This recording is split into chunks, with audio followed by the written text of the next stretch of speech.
सालों पहले की बात है।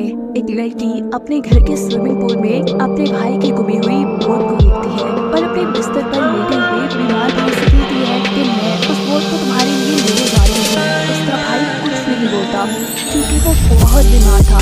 ये लड़की पूल के पास आकर पानी में जंप कर देती है और अचानक ही कोई अजीब ताकत उसे पानी की गहराइयों में खींच लेती है। ये लड़की मर जाती पूल से बाहर उसे अपनी मौत दिखा देती है। पूरा जोर लगाते हुए जब वो बाहर आती है तो बाहर उसकी मौत तो क्या कोई इंसान नहीं था। अचानक से तूफाना कोई ताकत उसे ऐसा पानी के अंदर खींचती है कि वो लड़की दोबारा कभी नजर नहीं आई। सीन यहीं से कट होकर प्रेजेंट टाइम में शिफ्ट होता है और हम रे की फैमिली को देखते हैं। ये लोग रहने के लिए एक स्विमिंग पूल वाला ऐसा घर ढूंढ रहे थे जहाँ रे का अच्छे से इलाज हो सके, क्योंकि किसी एक्सीडेंट की वजह से रे का सेंट्रल नर्वस सिस्टम डैमेज हो गया था और अब वो रूटीन की चीजें जैसे चलना फिरना देखना जैसे काम भी ठीक से नहीं कर पा रहा था और बीमारी की वजह से उसे टीम से निकाल दिया गया था। ये लोग रहने के लिए वही घर चुनते हैं जैसे हमने मूवी के स्टार्ट में देखा है। घर शिफ्ट होने के बाद ये लोग पहला काम पूल की सफाई के बारे में सोचते हैं, जिसको करते हुए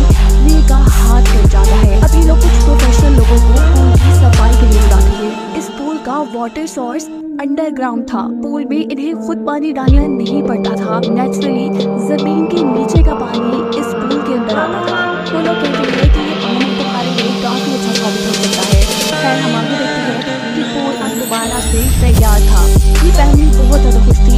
ये लोग पूल के अंदर जंप कर देते हैं। सभी को बहुत मजा आ रहा था।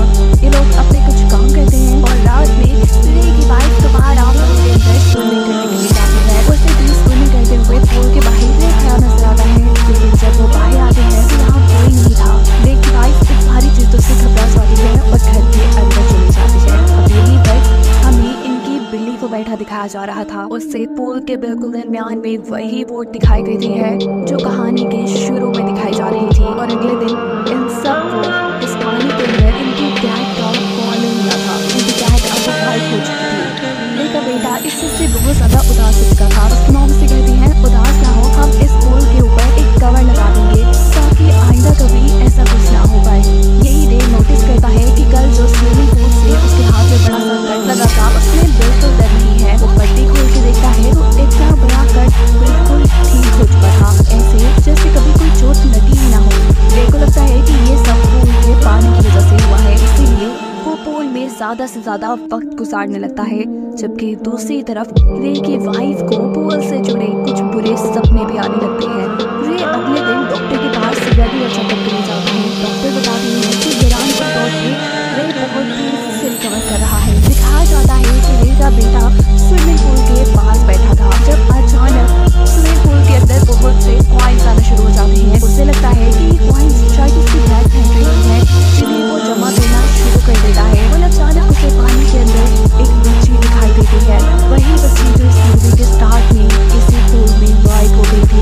वो बच्ची स्विमिंग पूल के ड्रेन हॉल से मदद मांग रही थी। इस ड्रेन के अंदर हाथ डालने पे पहले इस बच्चे को एक खिलौना मिलता है। जब वो इस खिलौने को बाहर निकालता है तो उसके ऊपर बहुत से बाल लगे हुए थे।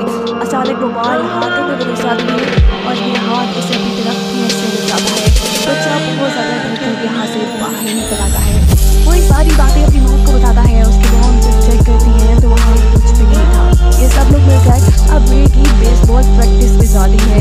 जो करते हुए पहले तो रे काफी कमजोर महसूस कर रहा था अपने आप को, लेकिन फिर जब वो पूरा फोकस लगाता है तो इस बार उसने ऐसी शॉट लगाई थी कि बॉल तक फट गई थी। सब लोगों के साथ साथ वो खुद भी इस चीज से हैरान था। रात में रे और उसकी वाइफ डिनर के लिए चले जाते हैं। रे की बेटी अपने फ्रेंड को बुला लेती है। ये लोग जब स्विमिंग पूल में स्विमिंग कर रहे होते हैं तो अचानक उस बच्ची को पानी के अंदर नजर आता है। जिससे डरकर वो पूल से बाहर निकलने वाली थी।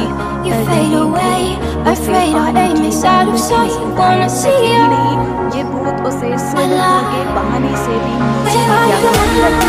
उससे बचाते हुए स्विमिंग पूल में बाहर निकलती है। वो इतना ज्यादा देखती थी कि उसके भाई को जमा जाती थी।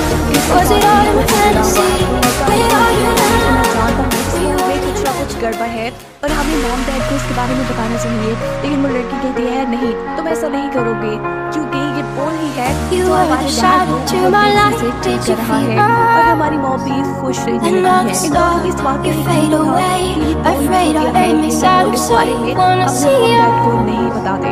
अगले दिन ये लोग पूल पार्टी रखते हैं और फिर एजेंट को समझा था वो एजेंट यहाँ आती है, लेकिन आगे से सवाल करती है कि मैंने सुना है कि 15 साल तक की पूल